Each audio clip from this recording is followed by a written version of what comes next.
அனைவருக்கும் வணக்கங்க. இன்னைக்கு இப்ப நம்ம என்ன பார்க்க போறோம் அப்படின்னு பார்த்துட்டிங்கன்னா, அ ஒ வாழ்க்கையில ரொம்ப கஷ்டம் இருக்குங்க. எனக்கு ஏதாவது ஒரே ஒரு கோயில் சொல்லுங்க. அந்த கோயிலுக்கு போனா நான் ஜெயிச்சுக்குவேன். அப்படின்னு 27 நட்சத்திரங்களுக்கு உண்டான கோயில். இந்த கோயிலுக்கு மட்டும் உங்க நட்சத்திர நாள் அன்னைக்கு நீங்க போயிட்டு வாங்க. கண்டிப்பாக உங்களுக்கு உண்டான அந்த என்ன கஷ்டம் இருந்தாலும் அதுலேருந்து வெளிய வர்றதுக்கு இந்த கோயில்கள் வந்து உங்களுக்கு ஒரு சப்போர்ட் நிச்சயமா பண்ணும். அ நம்ம அஸ்வினி நட்சத்திரத்துலேருந்து பார்ப்போங்க. 27 நட்சத்திரங்களுக்கு உண்டான கோயில்கள். அஸ்வினி நட்சத்திரம். அஸ்வினி நட்சத்திரத்துக்கு நீங்க எங்க போகணும் அப்படின்னா, திருநள்ளாறு சனீஸ்வர பகவான போய் நீங்க தரிசனம் பண்ணிட்டு வரணுங்க. அடுத்து பரணி நட்சத்திரம். அரக்கோணம் பக்கத்துல இருக்கிற அரக்கோணம் அருகில் இருக்கிற திருவலங்காடு. அங்க போயி காளிய நீங்க தரிசனம் பண்ணிட்டு வரணும். சரிங்களா? அடுத்து கார்த்திகை நட்சத்திரம்.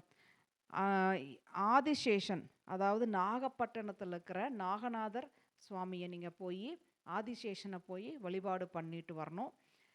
இது என்னன்னா, அந்த நட்சத்திரக்கு உண்டான வைப்ரேஷன் உங்களுக்கு கிடைக்கும். சரிங்களா? நம்மளுக்கு வந்து நம்மளே ஒரு ஆக்டிவேட் ஆவோம். ஓகேங்களா? ஒரு புத்துணர்ச்சி கிடைக்கும். நம்மளுக்கு ஏதாவது எப்படின்னா, உதவி செய்யறக்கு ஏதாவது ஒரு உதவி ஏதோ ஒரு இடத்துல இருந்து அது எங்க வேணாலும் இருக்கலாம். நம்ம பக்கத்துலயும் கூட இருக்கலாம். இல்ல வெளிநாட்டிலயும் கூட இருக்கலாம். யாரோ ஒருத்தர் மூலமாக உதவிகள் கிடைக்கும். சரிங்களா? அடுத்து ரோகிணி நட்சத்திரம். திருநாகேஸ்வரத்துல இருக்கிற நாகநாத சுவாமிகள். ஓகேங்களா? அடுத்து மிருகசீரிட நட்சத்திரம். மிருகசீரிட நட்சத்திரத்துக்கு வந்து கதிராமங்கலம். கதிராமங்கலத்தில் இருக்க வனதுர்க்கை. மிருகசீரிட நட்சத்திரக்காரங்க கதிராமங்கலத்தில் இருக்கிற வனதுர்க்கையை வழிபாடு பண்ணிட்டு வாங்க. கண்டிப்பாக உங்களுக்கு என்ன கஷ்டம் வாழ்க்கை ரொம்ப கஷ்டம் இருந்தாலும் அது கண்டிப்பாக ஒரு நிவர்த்தி கிடைக்கும் உங்களுக்கு. சரிங்களா? அடுத்து திருவாதிரை. திருவாதிரை நட்சத்திரக்காரங்க போக வேண்டியது திருக்கொள்ளிக்காடு. அங்கே இருக்க சனீஸ்வர பகவானை நீங்கள் வழிபாடு பண்ணணும். அதுக்கடுத்து அதுக்கப்புறம் திருவாரூர் டு திருத்துறைப்பூண்டி பக்கத்தில் அந்த சாலையில் இருக்கிற அங்கேருந்து ஒரு 3 கிலோமீட்டரில் தான் இந்த கோயில் இருக்குது. அதனால் போய் வழிபாடு பண்ணிட்டு வாங்க. அடுத்து புனர்பூசம். புனர்பூசத்துக்கு யாரை கும்பிடணும் அப்படின்னா குரு தட்சிணாமூர்த்தி. அதாவது ஆலங்குடியில் இருக்க குரு பகவான் தட்சிணாமூர்த்தி வழிபாடு பண்ணிட்டு வாங்க. சரிங்களா? அதாவது தஞ்சாவூர்ல இருந்து அதாவது தஞ்சாவூருக்கு பக்கத்தில் நீடாமங்கலம் அப்படிங்கிற இடத்து பக்கத்தில் இருக்குது. அப்படி இல்லைன்னா கும்பகோணத்திலிருந்து 17 கிலோமீட்டர் தொலைவில் இந்த இந்த கோயில் இருக்குது. அவசியம் எல்லாரும் போயிட்டு வாங்க. சரியா? அடுத்தது பூச நட்சத்திரம். பூச நட்சத்திரத்துக்கு வந்து பார்த்தீங்கன்னா சனீஸ்வர பகவான் குச்சனூர் சனீஸ்வர பகவானை போய் வழிபாடு பண்ணிட்டு வாங்க. கண்டிப்பாக உங்களுக்கு அது தேனியில் இருக்குது. தெரியும் இல்லையா? தேனியில் இருக்குது. ஓகேங்களா? அடுத்து ஆயில்ய நட்சத்திரம். ஆயில்ய நட்சத்திரத்துக்கு நீங்கள் எங்கே போகணும்? திருப்பரங்குன்றத்துக்கு போகணும். அங்கே உள்ள திருப்பரங்குன்றத்தில் உள்ள நவகிரகத்தில் இருக்கிற சனீஸ்வர பகவானை வழிபாடு பண்ணிட்டு வாங்க. சரிங்களா?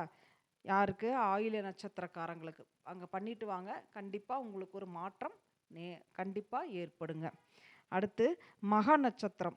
மக நட்சத்திரத்துக்கு சிதம்பரத்தில் உள்ள தில்லைக்காளியை போய் சிதம்பரத்தில் உள்ள தில்லைக்காளியை வழிபாடு பண்ணிட்டு வாங்க. அடுத்து பூர நட்சத்திரம்.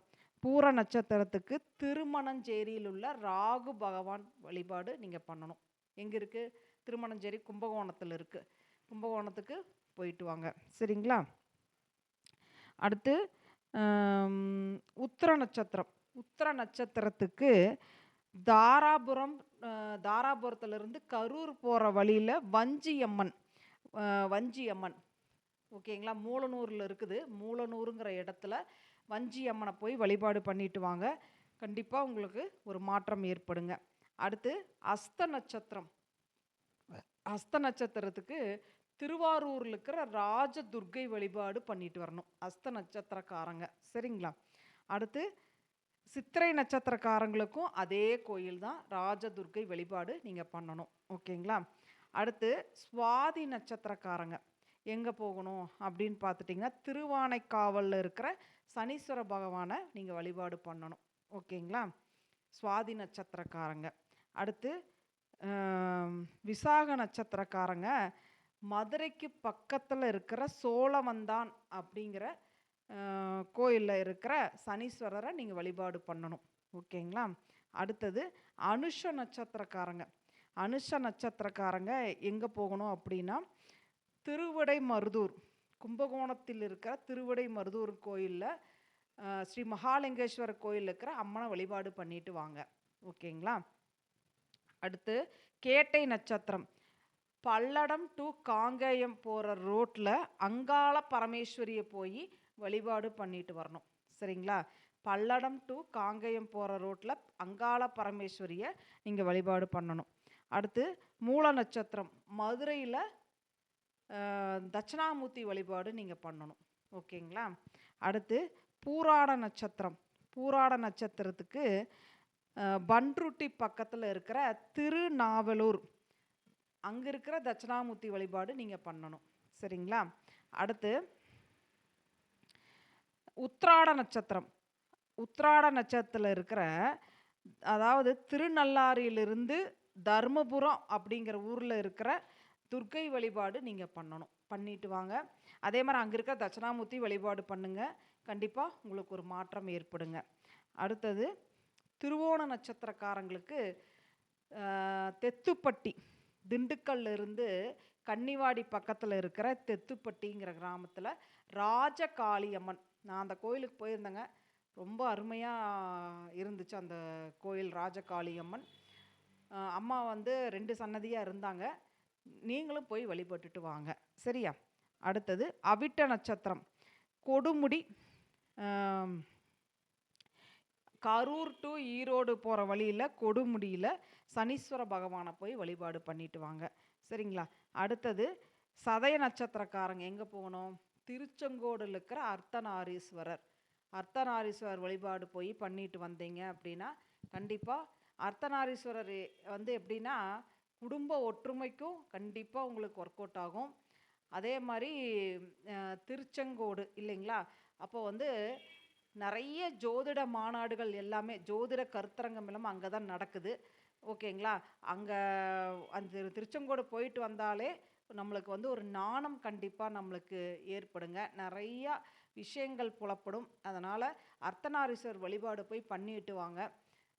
நிச்சயமாக உங்களுக்கு உங்களுக்குண்டான முன்னேற்றம் நிச்சயமாக ஏற்படும். ஓகேங்களா? அடுத்தது உத்திரட்டாதி.